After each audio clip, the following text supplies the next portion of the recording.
On continue avec Soisic Belin qui nous a rejoint. Vous êtes journaliste et vous allez nous parler de la famille. Je vais vous parler de la famille. Parce que qu'est-ce qu'une famille finalement? C'est un foyer. Classiquement, ce sont deux parents et un enfant ou plusieurs enfants. Très classiquement, c'est un couple hétéronormé avec un ou plusieurs enfants. Et qu'est-ce que faire famille? C'est l'acte de construction de cette même famille. Et il est vrai que lorsqu'il s'agit d'un couple hétérosexuel, ça passe par le fait de faire des enfants. On devient famille. C'est un peu le cheminement classique. L'étape d'après, c'est le signe de l'engagement. C'est souvent comme ça que c'est perçu de manière plus ou moins consciente d'ailleurs. L'enfant scelle le contrat, le pacte tacite. Notre société est faite ainsi, elle anime en nous un feu sacré, celui qui vous donne envie de devenir parent pour passer du statut de couple à un autre statut, celui de parent et de famille. Cette dernière phrase, je l'ai entendue souvent, et quand elle n'était pas dite comme ça, c'était tout comme. Et moi, je me suis posé la question, à une époque où je n'étais pas encore mère et où ma relation n'était pas un couple parce qu'elle était minée de toutes parts, je me suis demandé qui était ma famille. Alors sans pathos aucun, je me suis posé cette question comme une vraie question sociologique. Alors évidemment, il y a ma famille de sang au sens large, les cousins, les oncles, les cousines, les tantes. Ma famille de sang au sens proche, par définition sociétale, dans laquelle je pourrais ajouter mon père. Mais bon, même si lui et moi, nous ne sommes pas proches et nous n'avons pas très peu vécu ensemble dans le même foyer, donc dans la famille. Et puis lui-même a refait famille. Et puis ma famille de sang très proche, dans laquelle j'inclus ma mère et mon frère. Alors, arrivé à la trentaine, je me suis demandé, en regardant autour de moi, si moi aussi, j'avais ce pouvoir, celui d'un jour créer ma famille. Cet homme avec qui je sortais n'était donc pas ma famille, sa famille à lui non plus n'était pas ma famille. Alors, je me suis demandé si mes amis, mes proches, mes amis à ceux qui me soutiennent, ceux que je soutiens, si eux-mêmes étaient ma famille. Alors pourquoi toutes ces questions pour un mot si simple que la famille? Parce qu'il revêt cet aspect sentimental. Au-delà d'être une simple définition permettant une connexion sur un arbre généalogique, ce mot a un sens si fort que oui, on veut tout savoir et faire famille. Alors pourquoi cette longue introduction aussi? Parce qu'Océan, le comédien et réalisateur Océan, vient de sortir son nouveau documentaire disponible sur France Télévisions et il m'a bouleversée dans le sens où toutes les questions qui sont les siennes dans ce film et qui lui permettent donc un fil conducteur, je me les suis moi-même posées. À savoir, qu'est-ce qu'une famille? Le concept est-il muable? Est-ce nécessaire d'avoir du même sang? Faut-il qu'il y ait un enfant dans l'histoire pour faire famille? A-t-on besoin de s'estampiller famille pour valider la relation dans la durée? Le concept de famille est-il en train d'évoluer? Parce qu'on ne va pas se leurrer, le modèle familial en France n'est pas le même qu'au Niger, qu'au Brésil ou même qu'au fin fond de la Sicile. Dans ce documentaire, en 4 parties, Océan et la comédienne et podcasteuse Sophie-Marie Larouille partent à l'aventure et au programme, il s'agira d'une grosse introspection intime mais aussi sociétale.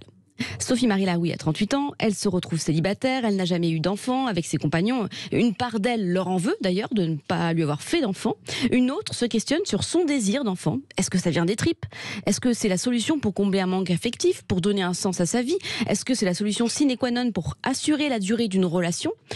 Alors quand moi je me suis lancée dans mon parcours de PMA, en solo, nombreux et nombreuses sont celles qui m'ont posé la question du désir et surtout de la raison.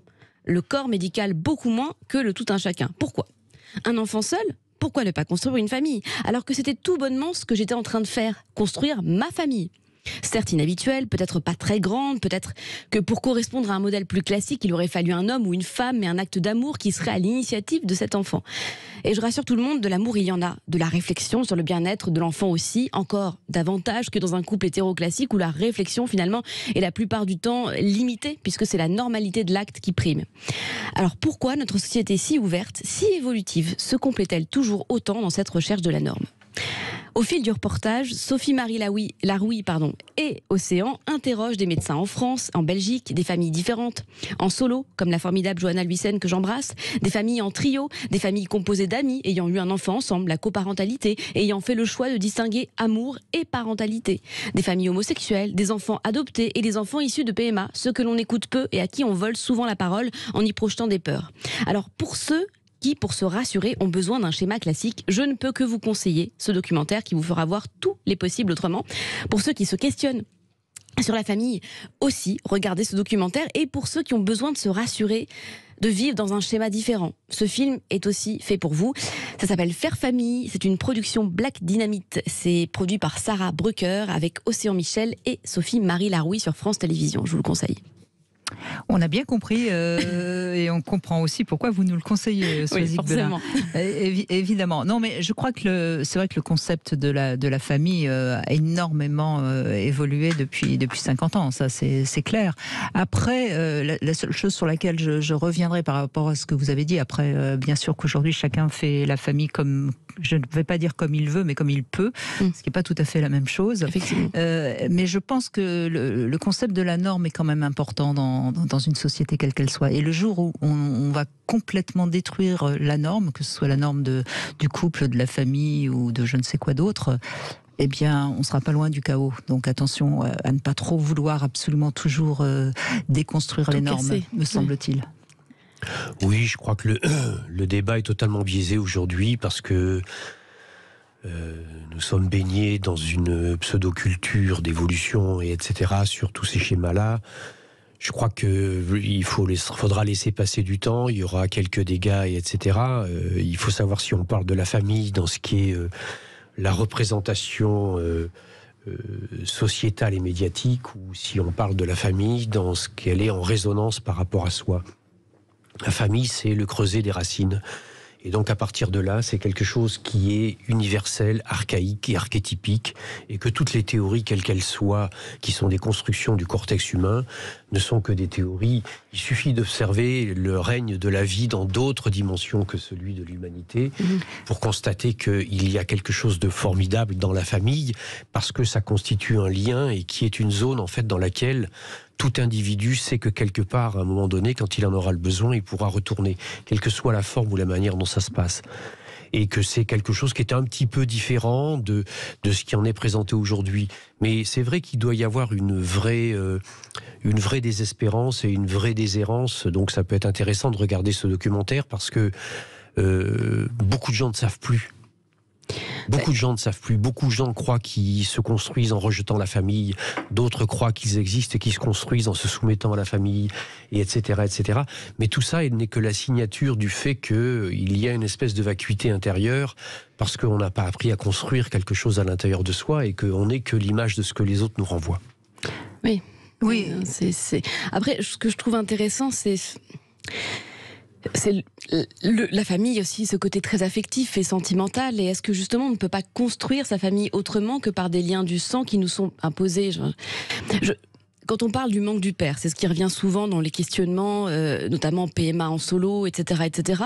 Est-ce que c'est pas plus compliqué pour un enfant psychiquement? La souffrance n'est pas plus forte de savoir qu'on a un père, mais qu'il est totalement absent, parce qu'en fait, finalement, pour des raisons diverses et variées, mais juste, peut-être que nous, on n'a pas conscience de ces raisons, et on va les prendre pour nous, très personnellement.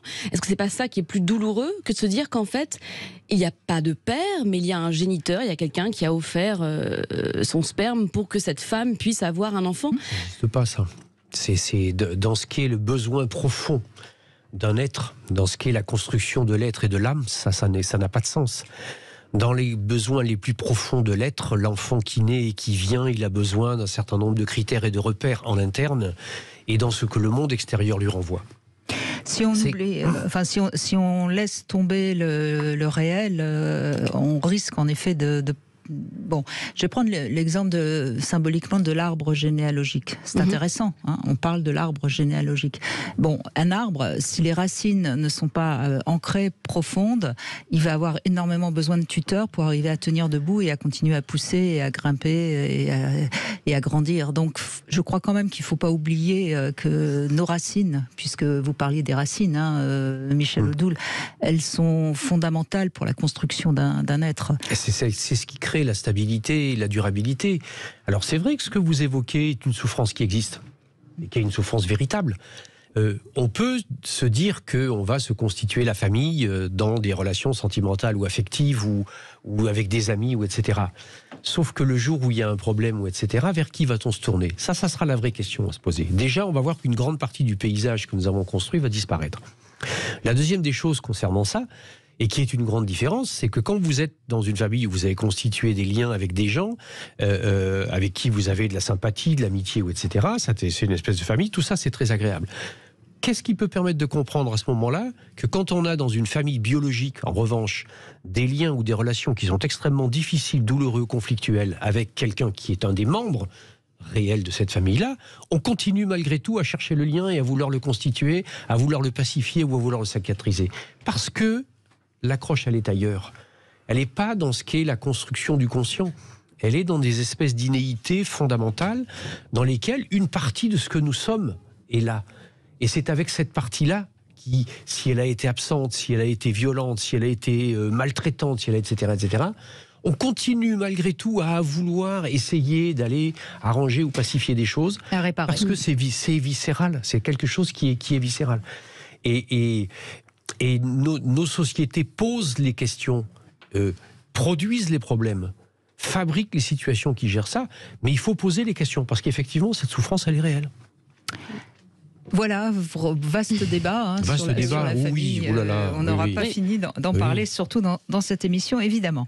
Vous pouvez réagir, bien sûr. Merci Soisic Belin, en tout cas. Et vous pouvez réagir sur Sud Radio 0826 300 300. À tout de suite.